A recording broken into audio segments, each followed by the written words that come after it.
the shadow. He was colossally vain. He lived with his wife Ellen in the small house on Peachtree Road. There was nothing pretentious about the house. There were any number of similar houses along the line of Peachtree Road. For that matter, the house was the kind planted innumerable times in the numerous suburbs of the large city. Still, it was his house, his own. That meant a lot to him whenever he thought of it. And he thought of it often enough. He liked to feel the thing actually belonged to him. It emphasized his being to himself. The house was a 2-storied affair, built of wood and whitewashed. A green mansard roof came down over the small green-shuttered upper windows. On the lower floor, the windows were somewhat larger, with the same solid wooden green shutters. A gravel path led up to the front door. 2 drooping willow trees stood on either side of the wicker gate. Before the time when his aunt had died and had left him the house, he had not been particularly successful. At the age of 41, he had found himself a hard-working journalist, and nothing more. He had had no ambition to ever be anything else. He was at all times so utterly confident that the work he was doing was quite right, chiefly because it was the work that he was doing. No man had a more unbounded faith in himself. At that time he had not been conscious of his lack of success. Now, of course, he looked back on it all as a period of development, something which had prepared him for this that was even then destined to come. He told himself that in this small house, away from the surrounding clatter and nuisances of the city, he had found time to write, to be himself, to really express what he knew himself to be. He had become tremendously well known in that space of 6 years. No one ever doubted the genius of Jasper Wald. He wrote as a man writes who is actually inspired. His books were read with interest and surprisingly favorable comment. There was something different, something singularly appealing in all of Jasper Wald's works. At that time, his conceit was inordinate. It extended to a sort of personal, physical vanity. In itself, that was grotesque. There was absolutely nothing attractive in the loosely jointed, stoop-shouldered body of him, or for that matter in the narrow head covered with sparse blonde-gray hair. The eyes of him were of rather a washed blue, and bulged a bit from out of their sockets. The nose was a singularly squat affair, at the same time too long. The mouth was unpleasantly small, with lips so colorless and thin that the line of it was like some weird mark. Yet he was vain of his appearance. But then his egoism was the keynote of his entire being.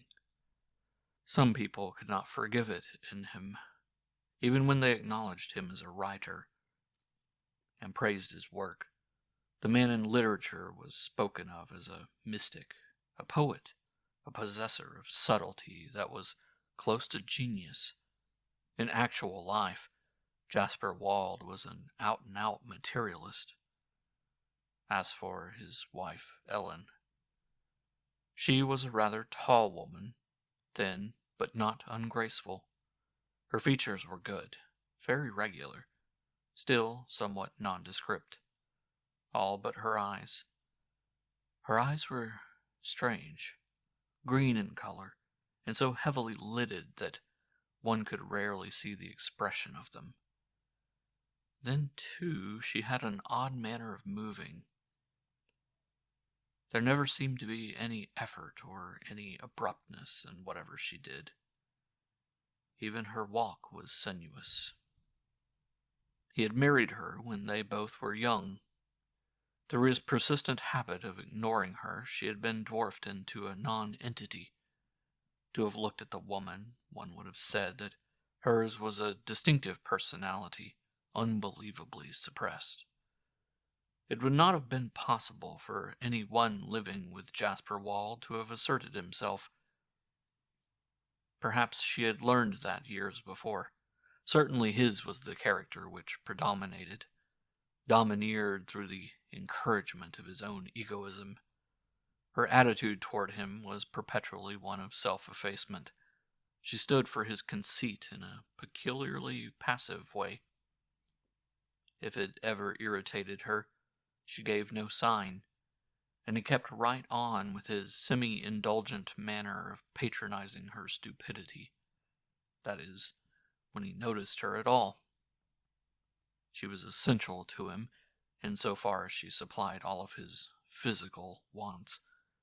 Those in themselves were of great importance to Jasper Wald. There was no companionship between them.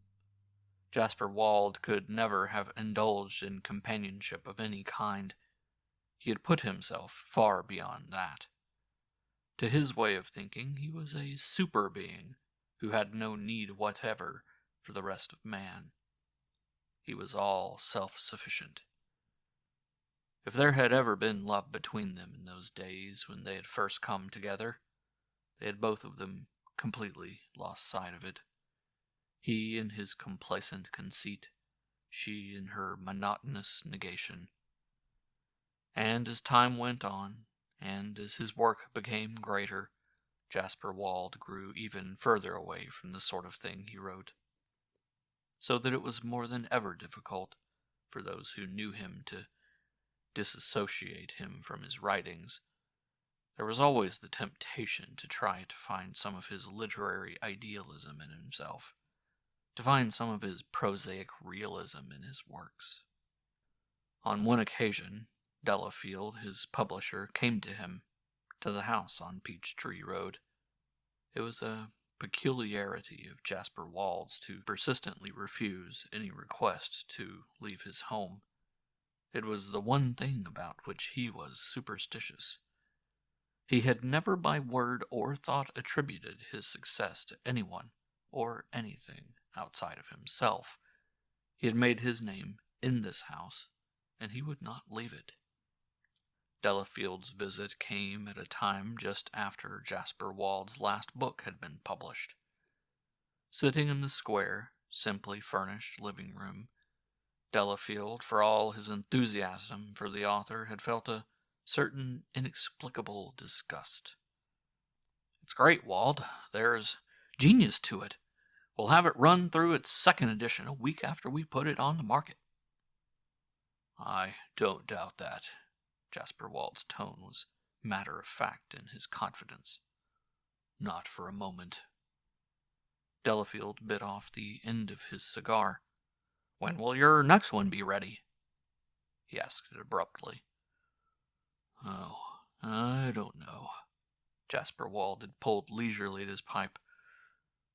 "Whenever I make up my mind to it, I suppose it's going to be the biggest thing I've tackled yet, Delafield." "Well," Delafield got up to go, "can't be too soon. You'll have a barrel of money before you get done. Genius doesn't usually pay that way either, but—" he could not help himself. "You've got the knack of the thing. Heaven knows where you get it, but it's the knowledge we all need that comes from—" He broke off quite suddenly as Ellen Wald came into the room. "I didn't know," she said uncertainly. "I thought you were alone."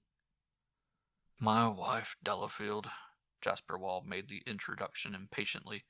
"Ellen, this is Mr. Delafield, who publishes my books." She came toward them and held out her hand to Delafield. He could not help but noticing her odd manner of moving.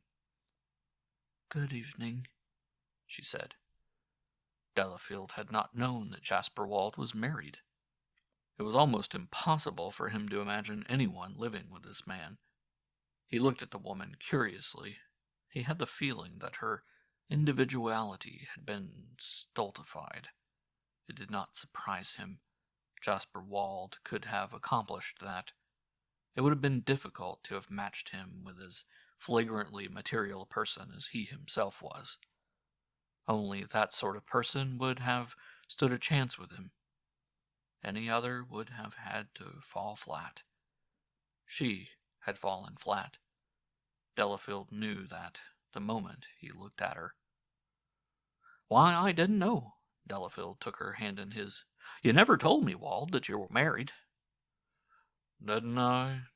No, of course not. But about the new book, Delafield." Delafield dropped her hand.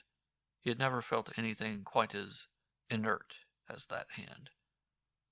It impressed the nondescript quality of her upon him even more strongly than had her appearance. "Your husband has promised me another book, Mrs. Wald." He spoke slowly. He felt he had to speak that way, or she would not understand him. "Your husband is a great author, Mrs. Wald." "Yes." "Why don't you say genius, Delafield, and be done with it? Why don't you make a clean breast of it with genius?" "I've got to be going." Delafield felt a strange irritation. The man was a fool. For what reason under the sun could this woman with those half-closed eyes let herself be dominated by him? The two of them got on his nerves. "Won't you stay for dinner?" Jasper Wald was obviously anxious for a chance to speak of himself. "Sorry, Wald, I've got to be getting on." Delafield still watched the woman. She stood there quite silent. "I thought you might have something to say about that book of mine." "No, there's nothing more." Delafield started for the door. "I've just told you that it's full of the sort of knowledge all of us are in need of.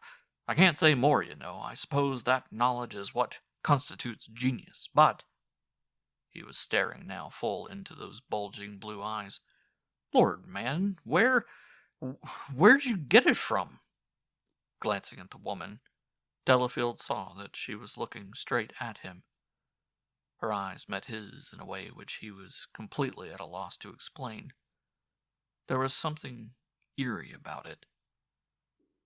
"Where does he get it?" She repeated his question stupidly, and once again the heavy lids came down over those strange green eyes, hiding all expression. Jasper Wald drew in his breath.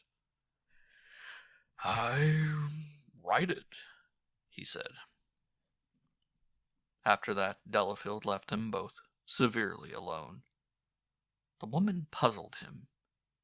He could not tolerate the man, Jasper Wald, and he could not for worlds have the genius of Jasper Wald hurt or slighted in any way. He knew how big it was. It often left him breathless. But the man, he would have liked to have hit him that day in the living room in the house on Peachtree Road, to have kicked him into some sort of a realization as to what an utter little rat he was.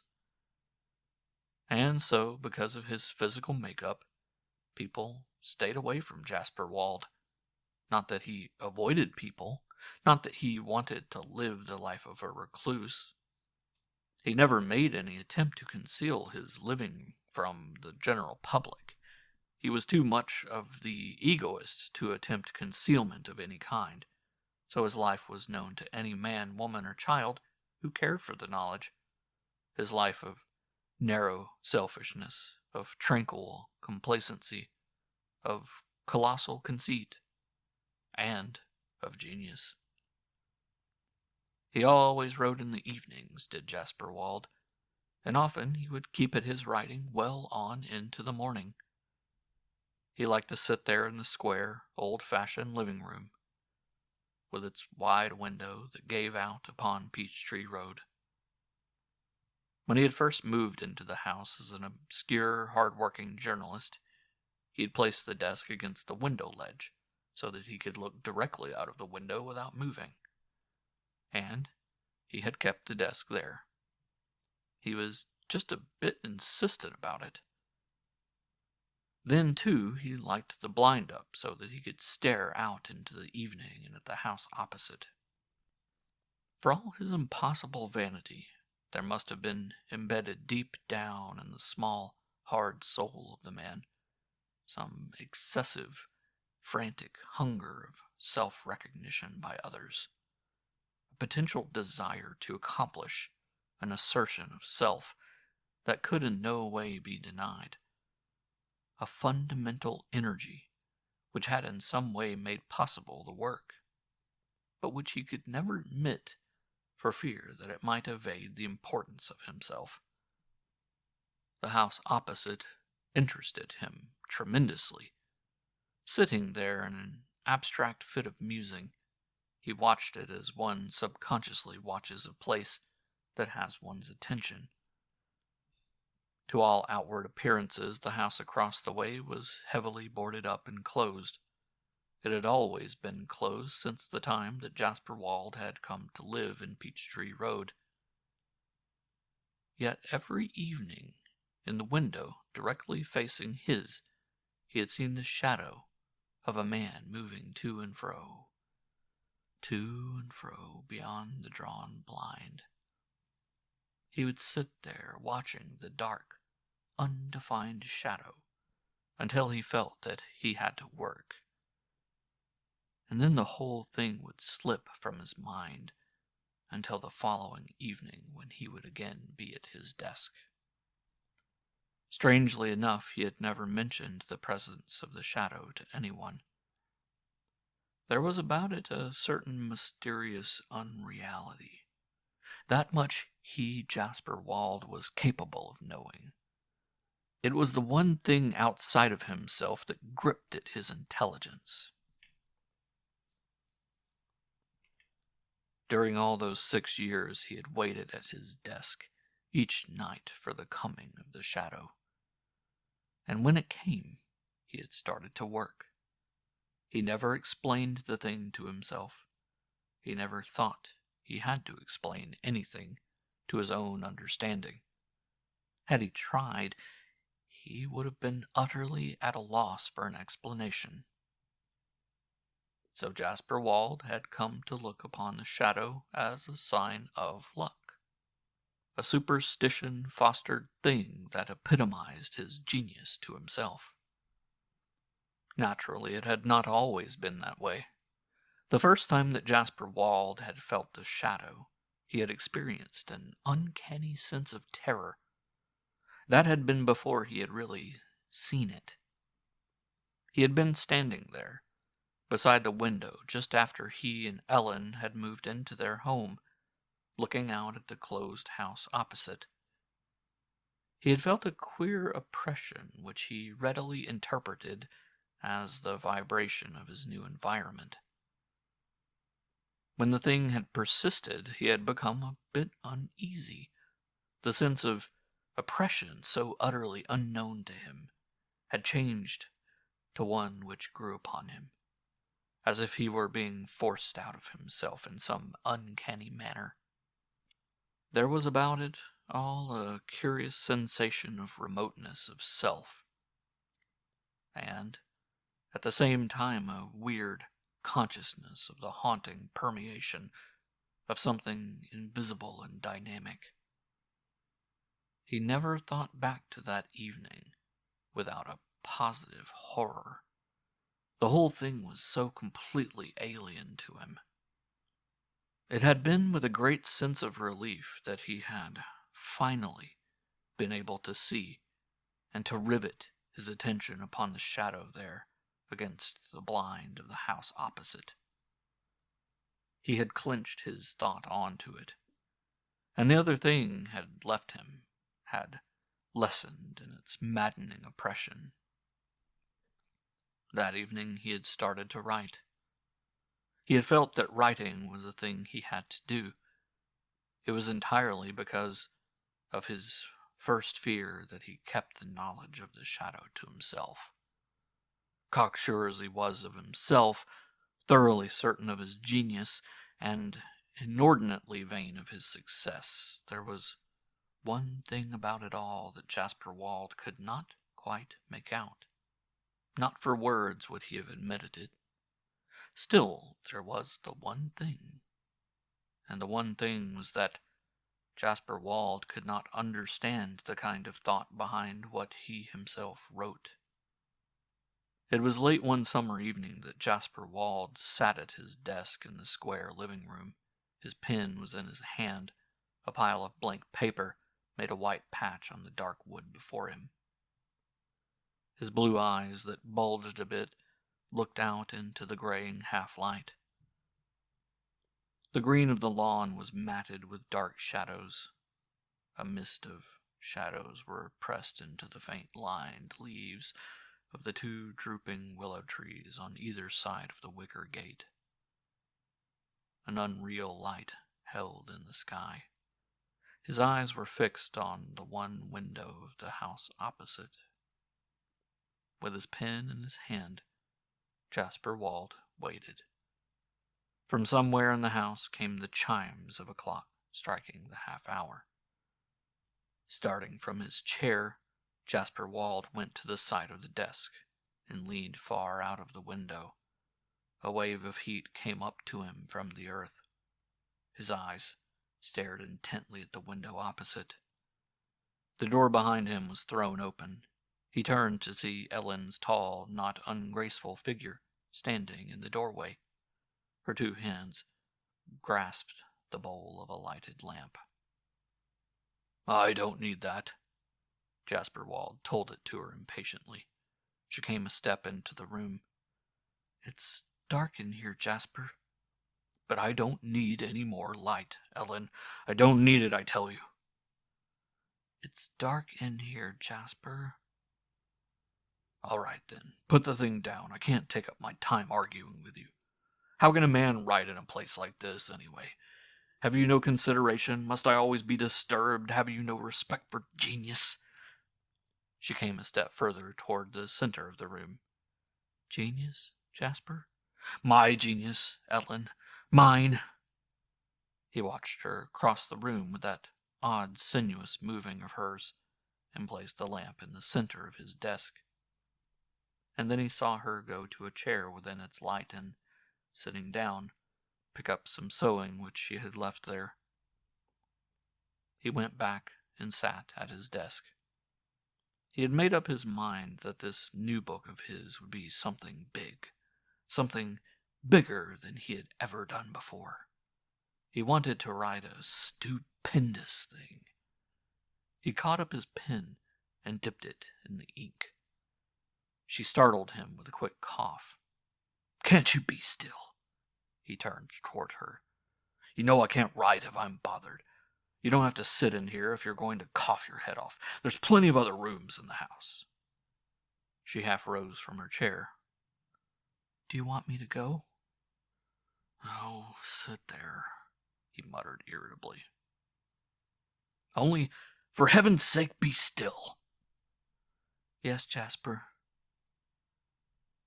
All of his books had brought him fame, but this one would bring him fame with something else. This book would be the great work that would show to people the staggering power of one man's mind.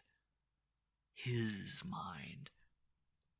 His eyes that stared at the window of the house opposite came back to the pile of blank paper which made a white patch on the dark wood before him. Without any definite idea, he began to write. A word, a sentence, a paragraph. He tore the thing up without stopping to read it. Ellen's dull-toned voice came to him through the stillness of the room. "Anything wrong, Jasper?" "Wrong? What should be wrong?" "I don't know."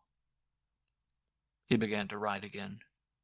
He looked out of his window at the window of the house opposite.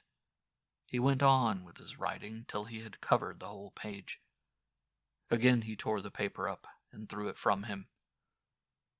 "I'm going, Jasper." He turned to see her standing in the center of the room, her heavily lidded eyes fixed on the floor.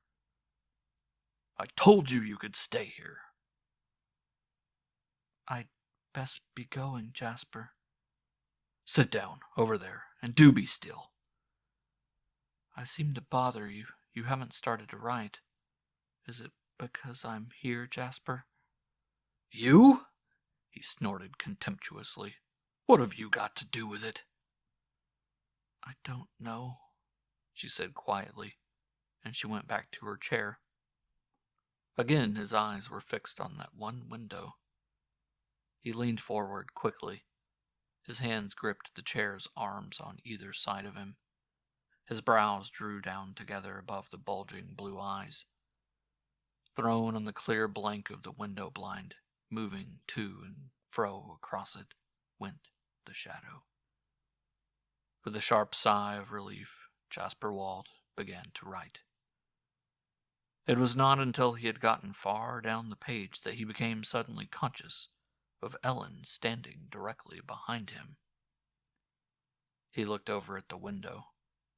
The shadow was still there. What is it? What do you want? The lamplight brought out her features, good and very regular, and still somewhat nondescript.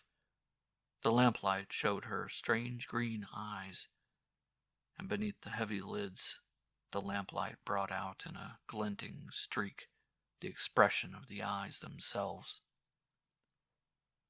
What made you do that, Jasper? I'm trying to write. You keep interrupting me. What are you talking about? Made me do what? Made you write, Jasper. Don't I always write? Yes, Jasper, always. All of a sudden, like that. Well, what of it? What makes you do it, Jasper? Oh, Lord, can't you leave me alone? Do you know what makes you do it, Jasper? Of course I know. Well, what? It's my inspiration. That comes, she spoke slowly, every night when you look out of the window. That's how it comes, Jasper. Look out of the window? Why shouldn't I look out of the window? What is it you see? Over there, in that house. In that one window. He looked across the way at the shadow moving to and fro against the window blind. He started to his feet so suddenly that his chair crashed to the floor behind him. He faced her angrily. What under the sun's the matter with you? Nothing. Then why can't you leave me alone? I want to know, Jasper. You don't know what you want? Yes, Jasper. I want to know. Leave the room, he said furiously. Leave the room. I've got to write. She started for the door. You've got to write? Her words came back to him across the length of the room with a curious insistence. You've got to write, Jasper? He waited until the door closed behind her, and then he went back to his desk. What had she meant by that last question of hers? Didn't she know that he had to write? Didn't she realize that he had to write? And this book of his, this book that was to be the biggest thing that he had yet done. Ellen, he called. Ellen! He heard her feet coming toward him along the passageway. She came back into the room as though nothing had happened. Yes, Jasper? What did you mean by that, Ellen? By what you just said? She faced him in the center of the room. I've been wanting to tell you, Jasper. Well? Her hands hung quite quietly at her sides. I've put up with you for a long time, Jasper. I haven't said very much, you know. What? He stuttered. Oh, yes, she went on evenly. If it weren't for your vanity, you'd have realized long ago what a contemptible little man you really are. He interrupted her. Ellen! His tone was astonished. You're so full of yourself that you can't see anything else. You're so full of that genius of yours.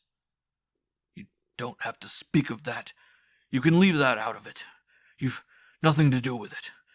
With my genius." "Your genius?" She laughed then. "It's your genius, Jasper, that has nothing to do with you." "Nothing to do with me?" "No, Jasper, I haven't been blind." "Blind?" "I've seen, Jasper, sitting here night after night in this room with you. I've seen." "What?" "Over there, in the house opposite." "You mean—" "And you can't write without it, Jasper. You couldn't write before, and you can't write now without it. It isn't you. It isn't you who writes. It's something working through you. And you call it your own, Jasper. You're a fool." "Ellen, how dare you?" "Dare?" She spoke the word disdainfully. He had never in his whole life seen her this way. He had never thought to see her like this. But then he had never given Ellen much of a thought of any kind. "It's you who are the fool." He was furious. "It's I who've always been the brains. If you could have hampered me with your stupidity. But you couldn't. I shut you quite outside. I nurtured my own genius. If I'd have left things to you, I'd have been down and out by now, and that's all there is to it." "No!" Her voice rang through the room. "I won't let you say that, Jasper. I'll tell you the truth now, and take it or leave it as you will. You won't be able to get away from it. Not if I tell you the truth, Jasper. There'll be no getting away from it." "Truth? About what?" "You and your genius. I wouldn't have told you, but it's no good going on like this. I thought there was some hope for you. I couldn't think any human being would be as self-satisfied, as disgustingly material as you are. Why, if you have a soul, but you haven't, and I thought, God, how I hoped." He started to speak. He could not find his voice. She went on presently in that quiet, monotonous voice, which had been hers for so many years. "You left me alone. I wouldn't have complained. I wouldn't complain now if you had some excuse for it. It all made me different. There's no use in telling you how. You couldn't understand. But I got to feeling things I'd never felt before. And then I saw things. And after a while I found I could bring those things to me.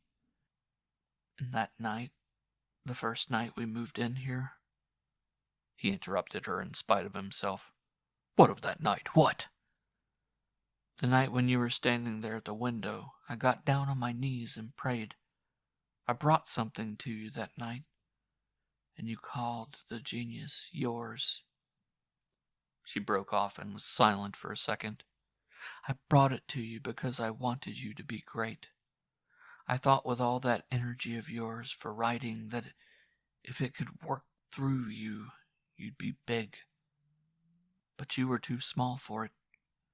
You tried to make it a thing of your own, and I've held on to it.